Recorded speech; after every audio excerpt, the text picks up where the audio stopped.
Welcome to Operation End Times. I'm your Jedi Warrior for Jesus, Bent Hellestead, and this is the final video in the Building the Ark series, part 14, the 2's and the 7's. You know, in the story, you know, when it came time, when the waters had risen, had rained for 40 days and 40 nights, you know, Noah, who was perfect in his generations, loaded his house onto the ark. 8 people, and that's that number 8. And we've correlated it to Proverbs 8. You know, in the Bible, 4488, it either points to carnality or it points to the hidden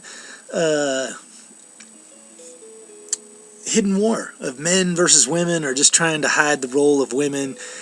We've seen how women, you know, there's plenty of wise women, and that the divine seed is actually passed through the women. We've seen that wisdom has a seat in heaven. We've traveled far, and we've experienced many things.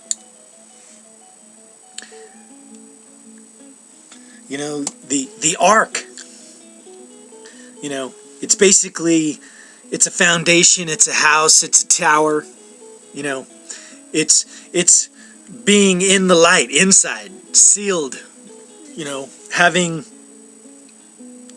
one accord, the window in the roof, looking towards the heavens. It's the one door, you know, Jesus Christ. You know, today is March 11th, 2014. There's all sorts of crazy stuff happening around the world. I'm not going to get into that, but 2 times 11 is 22. 22 divided by 7 is pi. A lot of people believe that pi is the number of Jesus, or, you know, is one of the miraculous numbers of God. This Friday is Pi Day, 3/14/2014,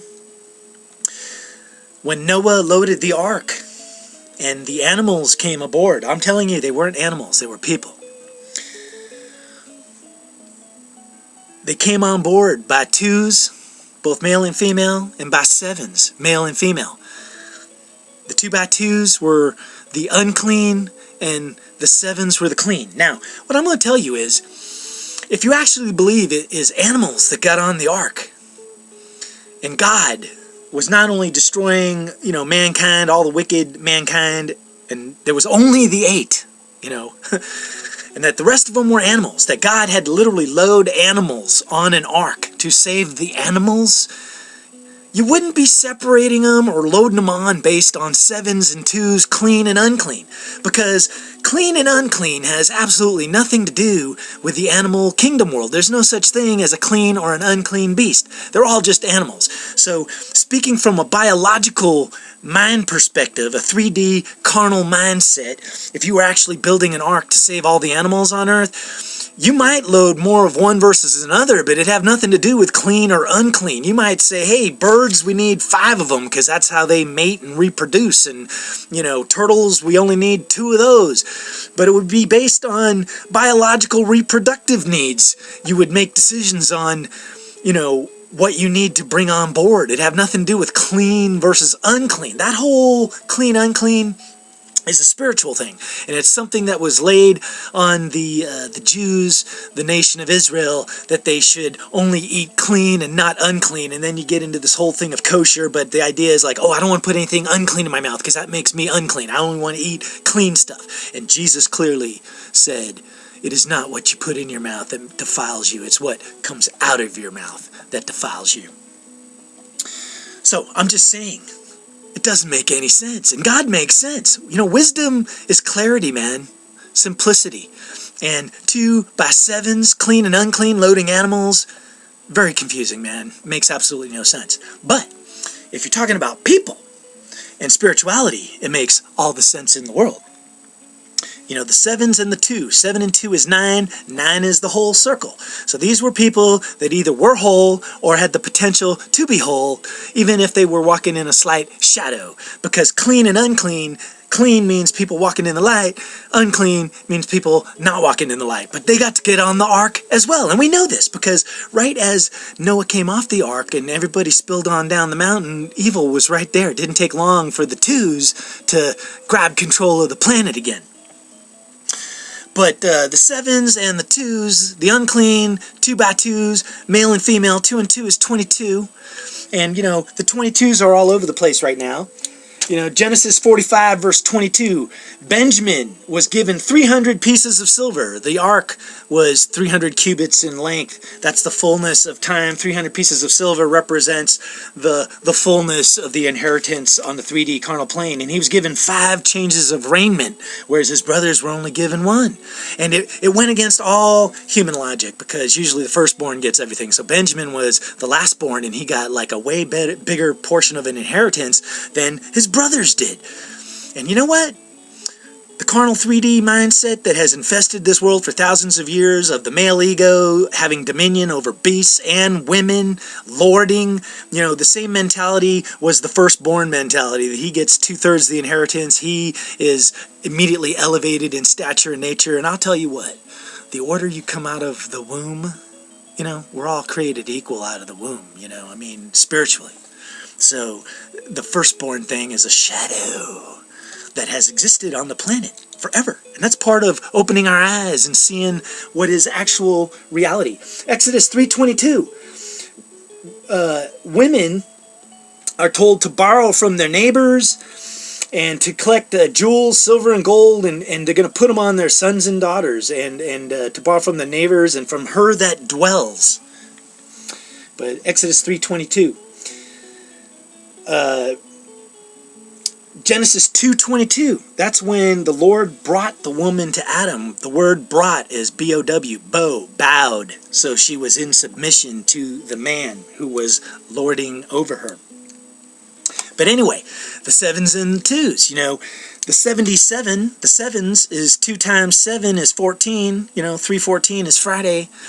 But the 7's, both male and female, you know, it's 7 and 7, 77. That is, you know, it's a marker. That number is a pointer towards Jesus Christ, you know, because there were 77 generations prior to Christ. Then there was his generation, the one way. And then there was 77 generations after Christ. And we're at the completion of the 77 generations. But you add that all up, you know, it's 153, because you subtract the one generation of Christ out of it, you know. So 77 and 77 is 154 minus the 1 is the 153. And likewise, if you do the math, you know, 77, you add 1, you know, the generation of Christ, that's 78. If you're looking at wholeness being 100%, 77% plus 1% is 78%, which leaves 22%, the 2x2's. So the ark, that's how the pie was divided up. It was 77% people who were walking in light, and then 22% shadow, where they had the potential to be whole, but they had not reached their wholeness. And likewise, you know, the 22 divided by 7 equals pi. You know, 7 and 7, 2 times 7 is 14. What was I was thinking too? You know, the number of man. I was doing a word search in the Bible. I just pulled up the word skin. You know, and skin is this fleshly thing. You know, and being naked. Adam and Eve were originally naked, and they weren't ashamed of it. But once they fell, they were ashamed of their nakedness, of their skin, and they had to have a garment put on them. You know, Noah, when he completed his journey, he planted a vineyard, got drunk, and then his nakedness was exposed. He was laying around naked, but there was no problem with it, because Noah, he personally had crossed over and landed on a new shore. He was back in the Garden of Eden with God, and when he was in his tent, being naked with God, there was nothing to be ashamed about. But when you pull up the word skin, it's used 77 times in 66 verses. You know, it's the 77s and the 66. You know, we know the 77, the 7 and 7 is the clean spirits that got onto the ark. The number of man is 6, 6, 6, or 6 times 6, 666, 36, you know, and 36 times 2, the 2x2's is 72. And, you know, then you start getting into the 144, and, you know, there's this whole, you know, on the shadow side, they work their numbers to where they want to show that they can have a house without fault, but, you know, are they clean or are they unclean? The 2's. You know, In Exodus 3:22, the women are told to spoil Egypt, which means to snatch out of the fire, And I think that's kind of the mission of the daughters of men, or the prodigal sons, those that have the Holy Spirit in them, which is the feminine side of God, even though God is neither man nor woman, he's God the Father. Jesus said when you pray, you say God the Father, but you can actually say thank you for the Holy Spirit, for the divine wisdom she brings, and wisdom has a seat in the heavens. But it talks about in Exodus 22:19, if you lie with a beast, you're put to death. And in Exodus 22:27, there's the 2's and the 7. It talks about your raiment, your outer garment, which is a cloak at night, a mantle, a wrapper. It's Hebrew word 8008, salma. It's used 16 verses. That's the 44 and the 44. But it talks about a man that takes a man's garment and makes a pledge to him. A pledge is to bind or to destroy, to spoil or corrupt, to twist, tribulation, tighten a cord or noose. And that you got to set it right before the sun goes down, B-O-W. It's that same word, Hebrews 9:35, bow.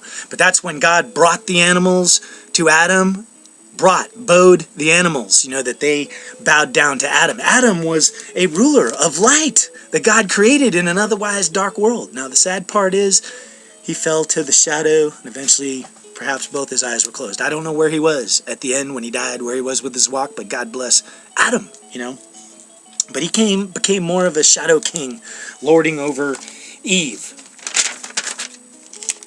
But where we're at, I just want to wrap this up, is those of us, men that are daughters, or that have had our eyes opened, that have the Holy Spirit flowing through us, our eyes are opened. Examples of it in the Bible, it's like Elijah when they were surrounded, and Elijah was saying, oh my God, we're surrounded. But Elisha, the master who was teaching the pupil, he said, your eyes aren't open. Let me show you what's really going on.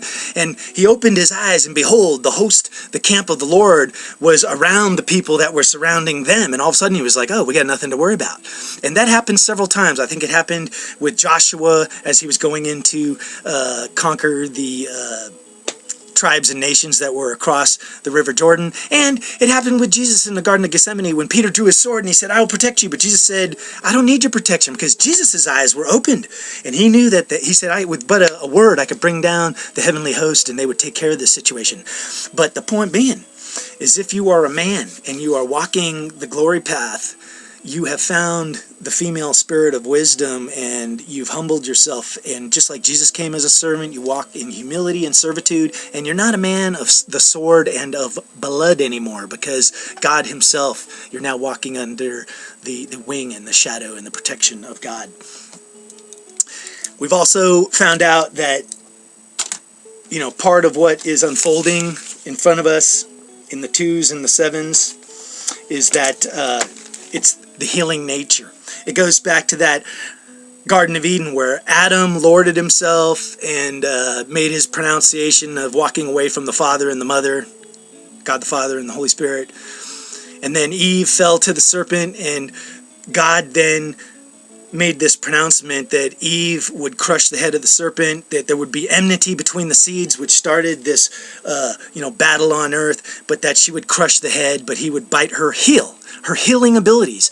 Woman brought death to man because Adam was supposed to live forever, but because he became a lonely boy, when he decided to get married, only married men who die get married, because that's why God was so upset at the fallen sons and daughters, men and women that came down, because they were eternal and they were not supposed to replicate unless they went to God first. With God's blessings, you can do anything, but if you're doing it without God, nothing but children of iniquity pour forth.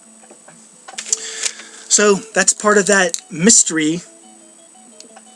And, I just want to say thank you for staying with me. I can't even wrap this up in 15 minutes, but God bless you if you've made it this far. I think, something truly amazing is about to unfold. And I just hope that, this series has helped prepare your way so that you can find your ark. God bless you, my friends.